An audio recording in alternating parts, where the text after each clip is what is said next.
Bien le bonjour pour cette vidéo sans mes compères parce que, à vrai dire, c'était insupportable.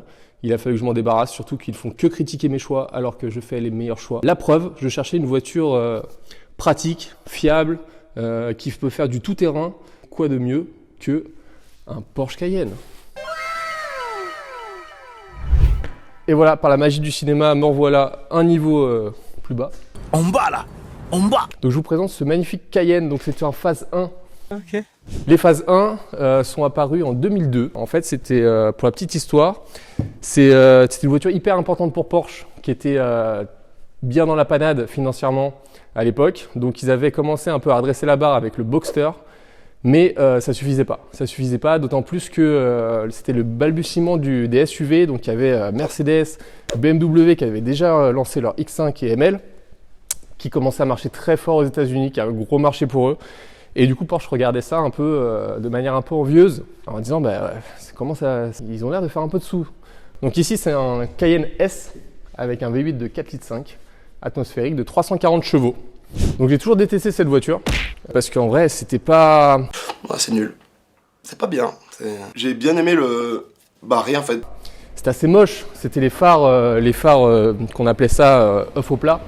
Donc les phares de la 996 qui ont été hyper décriés parce que c'était vraiment pas la signature Porsche. Donc il était très moche, vraiment était très moche. Et en plus, quand on regarde un peu de côté, on commence à voir, on voit vraiment que c'est la ligne du Touareg parce que c'est une plateforme qui est partagée évidemment pour réduire les coûts.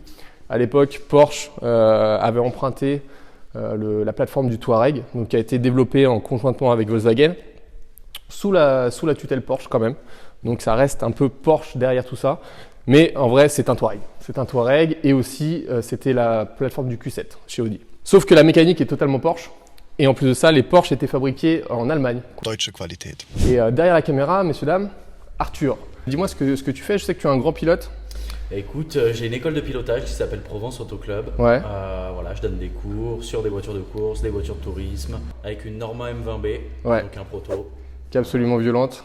Qui est violente, ouais. 300 chevaux pour 600 kg. C'est ça. Donc si vous voulez faire un tour avec Arthur en coaching ou sur sa Norma, c'est dans le sud de la France, et le lien en description.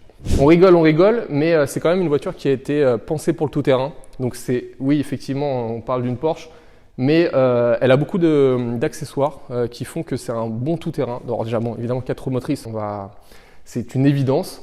Mais elle sortait d'origine avec un blocage de différentiel et une boîte démultipliée. Donc c'est vraiment pas mal quand on veut faire du tout-terrain. Donc qu'est-ce qu'il va y avoir à ce petit Cayenne? Pas mal de choses. On va déjà lui mettre on va changer les jantes et on va lui mettre des grosses roues avec des gros pneus de tout-terrain et ça va déjà plus être la même voiture. Donc ce Cayenne a 180 000 km. Ça fait beaucoup là, non? Au niveau des options qui étaient vraiment cool, il y a par là. Il avait le cuir étendu, ce qui est hyper important quand on va faire du franchissement. Voilà, donc là, cuir étendu sur la planche de bord, hyper important. Siège chauffant. Donc on se moque de moi, mais c'est super utile quand on reprend la voiture le soir après avoir bivouaqué en montagne. Grosse option aussi qu'il me fallait absolument, c'était la suspension pneumatique.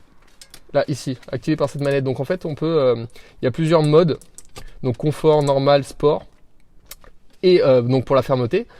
Et la garde au sol qu'on peut modifier. Donc il y a un niveau normal, 2 niveaux au-dessus et 2 niveaux en bas. Une autre option aussi, volant chauffant. Voilà. Oh. Je sais que je fais chier tout le monde avec le volant chauffant, mais j'adore le volant chauffant. C'est vraiment trop bien. Tout ça pour dire que le Cayenne, ce qui était bien, c'est que non seulement c'est un vrai franchisseur, mais c'est aussi une super voiture à tous les jours. T'as vraiment tout le confort qu'il faut, le cuir, la radio. On est vraiment bien, c'est bien construit, c'est bien fini. Voilà, on n'est pas en train de mourir à chaque fois sur l'autoroute. Donc on verra avec les pneus terre ce que ça donne sur l'autoroute. Mais en tout cas, actuellement, c'est pas mal du tout. Donc voilà pour ce qui est de l'intérieur, c'est vraiment cool. Je vais vous montrer déjà l'option la plus importante, c'est les suspensions pneumatiques. Et c'est ce qu'on va faire, c'est qu'on va mesurer. On va mesurer la position normale et on va le mettre en position haute, voir combien on gagne. Il y a un corgi, ça marche. Donc je vais le mettre dans la première position. Position juste au-dessus. Impressionnant, hein. Donc là, c'est le premier mode tout-terrain. Donc je suis juste au-dessus du normal. On va voir combien on est. 30 cm. Soit on a gagné 3 cm. Hein. par rapport au mode normal, ce qui est incroyable. Donc là, ce premier mode là, on peut l'utiliser vraiment tous les jours. C'est pas un mode qui est problématique pour la suspension. Et contrairement au mode tout terrain, le mode TT franchissement, où là c'est vraiment au max. Et je vais le mettre tout de suite au max pour voir combien on gagne encore. Alors, ça a monté? Ah ouais, je sais pas si on voit l'image. Et là on est à combien? 33 cm. C'est grand on croit. Hein. Ça fait ça. Donc on gagne 6 cm par rapport au mode normal. Ce qui est assez dingue. Hein. C'est pas pour m'éventer, mais les maths, c'est mon domaine. Donc à savoir que dans ce mode-là, en fait, c'est pas fait du tout pour se balader parce qu'en fait, les suspensions sont vraiment en haut, donc en butée. C'est très raide et de toute manière, il y a un voyant orange qui se met sur le tableau de bord pour vous dire arrête tes conneries, c'est pas fait pour. Donc ça, c'est vraiment, on le met dans ce mode-là pour franchir un obstacle ou pour se dépatouiller dans une situation un peu relou. Mais c'est vraiment pas fait pour se balader. Mais c'est quand même impressionnant parce que là, la garde au sol, on pourrait dormir sous la voiture. Donc c'est un V8 4 litres 5, donc de conception Porsche. Porsche n'a pas fait les choses à moitié en développant ce moteur juste pour le Cayenne. Alors ils ont fait des choix un peu étranges, on y reviendra. Mais en tout cas le gros avantage de ce moteur, c'est qu'il développe quand même 340 chevaux, ce qui est pas mal. Alors certes la voiture fait 2 tonnes 6, donc c'est pas foudroyant, on va pas se mentir. Mais n'empêche que ça se mouvoie étonnamment bien. Donc on n'est pas du tout à la traîne. Ça marche plutôt pas mal. Par contre niveau son d'origine c'est nul. Hein. En vrai, on va pas se mentir. Oh putain, il fait un bruit de Range Rover le truc. Je crois que j'ai pété l'échappement mon cousin. C'est un moteur qui est plutôt fiable et j'aime bien me répéter ça tout le temps pour m'en convaincre. Mais en vrai ils n'ont pas eu beaucoup de problèmes ces moteurs. À part peut-être les bobines. Donc en fait le problème c'est que c'est des bobines en tête de bougie. Donc ils sont dans la culasse, ça chauffe beaucoup et évidemment ça se fissure. Donc celui-là avait 6 bobines fissurées sur 8, ce qui est un beau score. Autre avantage, c'est le carter sec. Et oui, on peut dire que c'est un moteur de course. Une lubrification par carter sec, en fait c'est une pompe qui va mettre l'huile sous pression pour en fait vider le carter et avoir toujours une pression, peu importe la position du moteur, toujours une pression d'huile. Donc ce qui est bien, c'est que quand tu es bloqué dans une pente et que tu attends le Pajero pour te sortir de là, eh ben, ton moteur reste bien lubrifié, il n'y a pas de problème de déjaugeage, tout à fait. Donc voilà, qu'est-ce que j'ai fait à ce moteur?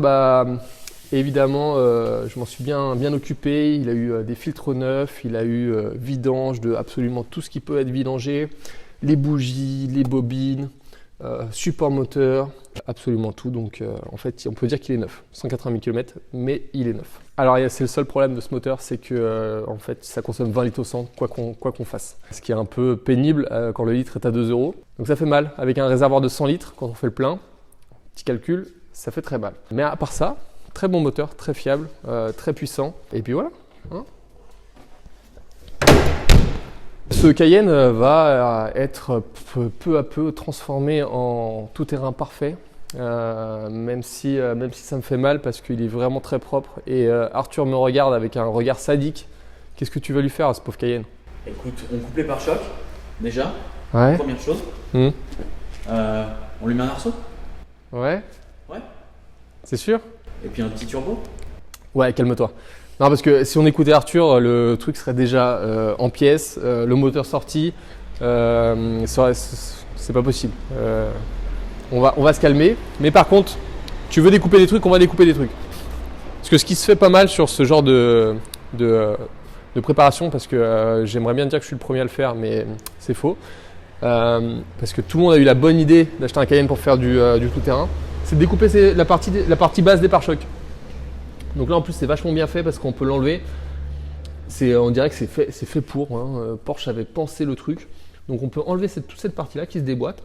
Et après monter des pare-chocs tubes en acier pour lui donner un petit côté baroudeur sympa. Voiture un peu de fin du monde.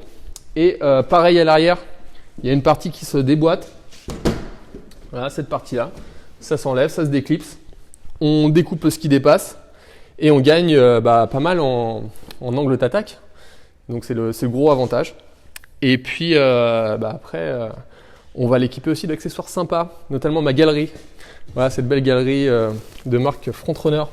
Donc, qui lui donne un petit côté baroudeur. Donc une galerie de 1 mètre sur 1 mètre 50, donc qui permet de mettre des bidons, une roue de secours, une tente, un cadavre. What? Des meubles, absolument tout ce qu'on veut mettre sur une voiture. On verra comment. J'ai déjà acheté des petits accessoires, on va mettre ça dessus et ça risque d'être sympa. On va mettre aussi des. Qu'est-ce que t'en penses, un peu de lumière devant? Ah bah c'est indispensable. Voilà, on va mettre des petites lumières, histoire de griller la rétine à absolument tout le monde sur la route. Ça va être fantastique. Si je me trompe pas, t'as le toit ouvrant, ça donne quoi avec la galerie? Bah alors, ce toit ouvrant, alors j'ai l'option, bah oui, une belle option toit panoramique de tout, du bout, tu vois. Sauf que il marche pas. On a parlé des roues? Non, je suis pas sûr. Non, on n'a pas parlé des roues. Qu'est-ce qu'on va faire? Je te propose, c'est qu'on les monte. J'ai les roues juste là-bas, des grosses roues de tout terrain, énormes. Et on va les monter. On va voir ce que ça donne avec.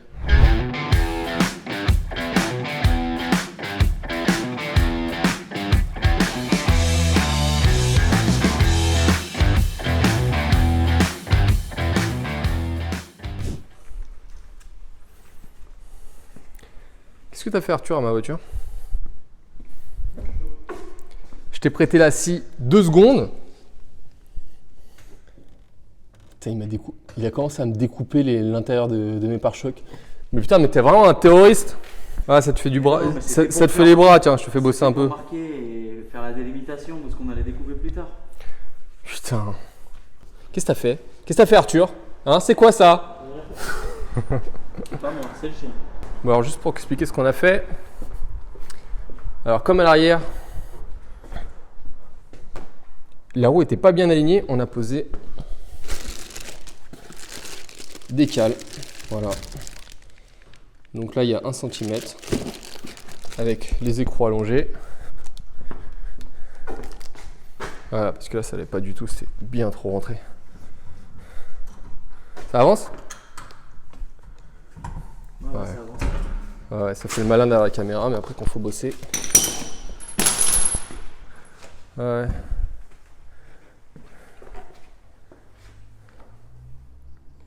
Il y a du mieux. Il y a une différence quand même. On va mesurer ça après. Arthur! Quoi? Mais non, mais tu m'as piqué ma scie. Pose ça tout de suite. Attends. Arthur, rends-moi cette scie.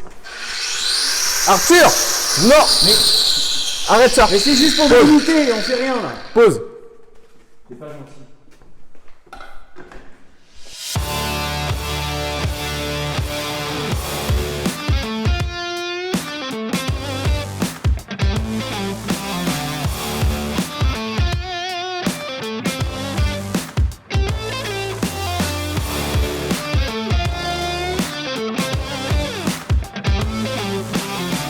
Pas mal, hein? Et là, ça le change, mais de fou. Donc, juste pour la petite histoire, c'est des jantes d'origine Porsche qui étaient sur le 957, donc la génération, donc même génération, mais phase d'après. Donc, c'est des jantes d'origine Porsche que j'ai trouvées sur le Bon Coin pour 300 balles. Bon, évidemment, repeintes en blanche. Et tiens, viens voir les pneus. Donc, j'ai monté c'est des radars Renegade RT. Donc, c'est des pneus toute saison.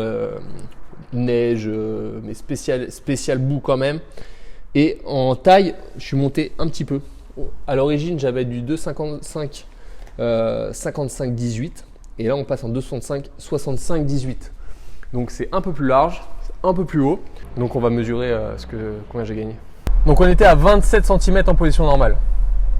Donc là je me remets en position normale. Voilà, il descend. Niveau normal atteint. Donc on y est. On y est, je sors mon mètre. Mesure scientifique. On y est. Ah. Non.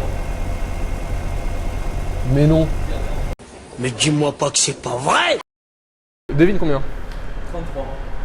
32 cm. 32? 32 cm. Donc là, la position la plus basse, c'était quasi la plus haute.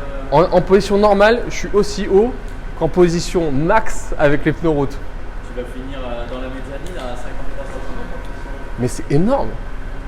Attends, je vais tenter en position max pour voir à combien je suis. Donc là, taille max.